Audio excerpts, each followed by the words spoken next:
क्या foldable smartphones आखिरकार उस मुकाम पर पहुंच गए जहां उन्हें बिना किसी डर के डेली ड्राइवर बनाया जा सकता है? क्योंकि कुछ साल पहले तक फोल्डेबल फोन्स खरीदना एक तरह का एक्सपेरिमेंट माना जाता था। लोग इन्हें देखकर एक्साइटेड जरूर होते थे, लेकिन खरीदने से पहले एक सवाल जरूर पूछते थे। अगर फोल्ड खराब हो गया तो क्या इसकी स्क्रीन टिकेगी? क्या हिंज जल्दी खराब हो जाएगा?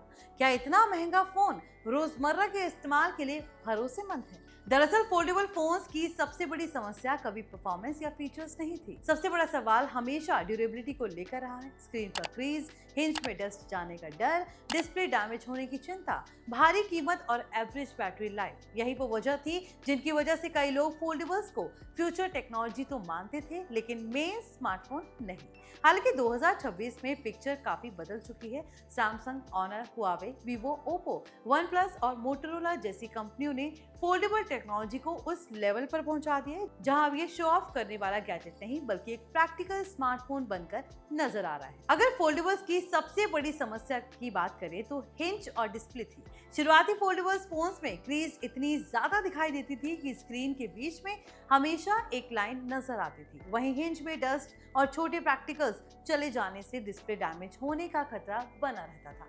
लेकिन अब 2026 के फोल्डेबल्स में हिंज टेक्नोलॉजी पूरी तरह बदल चुकी है। सैमसंग गैलेक्सी Z Fold 8 में नया आर्मर फ्लेक्स हिंज देखने को मिल रहा है। ऑनर मैजिक V6 और Vivo X Fold 6 titanium alloy hinge का इस्तेमाल कर रहे हैं, जबकि हुआवे मैट X7 अल्टीमेट में multi link precision hinge technology दी गई है। कंपनीज का दावा है कि ये हिंजेस 5 लाख से 10 लाख फोल्ड साइकिल्स तक आराम से झेल सकते हैं।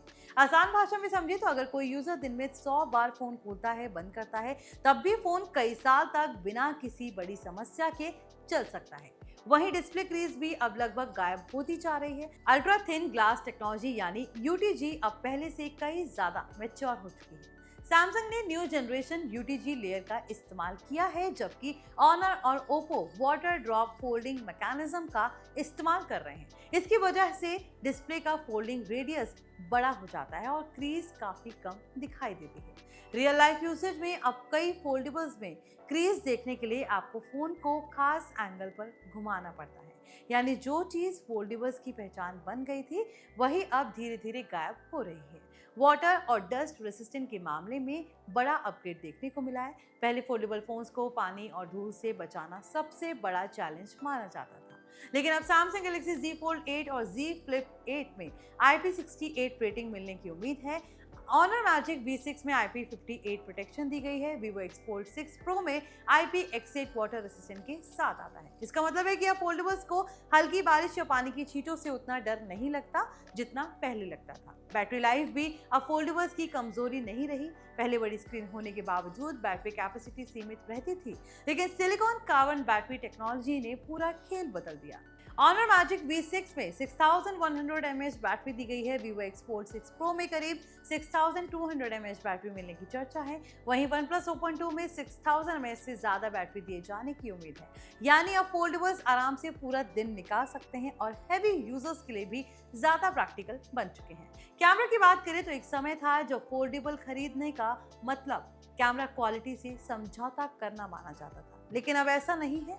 सैमसंग गैलेक्सी Z Fold 8 में 200 मेगापिक्सल मेन कैमरा मिलने की चर्चा है। ऑनर मैजिक V6 में 50 मेगापिक्सल मेन कैमरा के साथ 200 मेगापिक्सल पेरिस्कोप टेलीफोटो कैमरा दिया गया है। Vivo X Fold सीरीज जायज पावर्ड कैमरास के लिए जानी जाती है। वहीं हुआवे Xmate इमेजिंग टेक्नोलॉजी के साथ अपने कैमरा कैपेबिलिटीज को और ज्यादा स्ट्रॉन्ग कर रहा है। यानी अब फोल्डेबल खरीदने का मतलब कैमरा में समझौता करना नहीं है। AI फीचर्स ने भी फोल्डेबल्स को पहले से कई ज्यादा स्मार्ट बना दिया है। Samsung Galaxy AI, Google Gemini, Honor YoYo AI assistant और हुआवे सीलिया AI जैसे सिस्टम्स मल्टीटास्किंग को आसान बना रहे हैं। अब यूजर्स एक स्क्रीन पर वीडियो कॉल करते हुए दूसरी स्क्रीन पर नोट्स बना सकते हैं। AI मीटिंग समरी तैयार कर सकता है, डॉक्यूमेंट्स ट्रांसलेट कर सकता है और प्रोडक्टिविटी को पहले से कई ज्यादा बेहतर बना सकता है। यही वजह है कि फोल्डेबल्स अब सिर्फ स्मार्टफोन्स नहीं बल्कि मिनी लैपटॉप और टैबलेट रिप्लेसमेंट की तरह भी इस्तेमाल किए जा रहे हैं। 7.8 इंच से लेकर 8.3 इंच तक की बड़ी displays, multi window support, drag and drop features और एडवांस प्रोडक्टिविटी टूल्स इन्हें content creators, journalist, business users और पावर यूजर्स के लिए काफी यूजफुल बना रहे हैं। हालांकि कुछ चैलेंजेस अभी भी बाकी हैं। सबसे बड़ी चुनौती प्राइस है।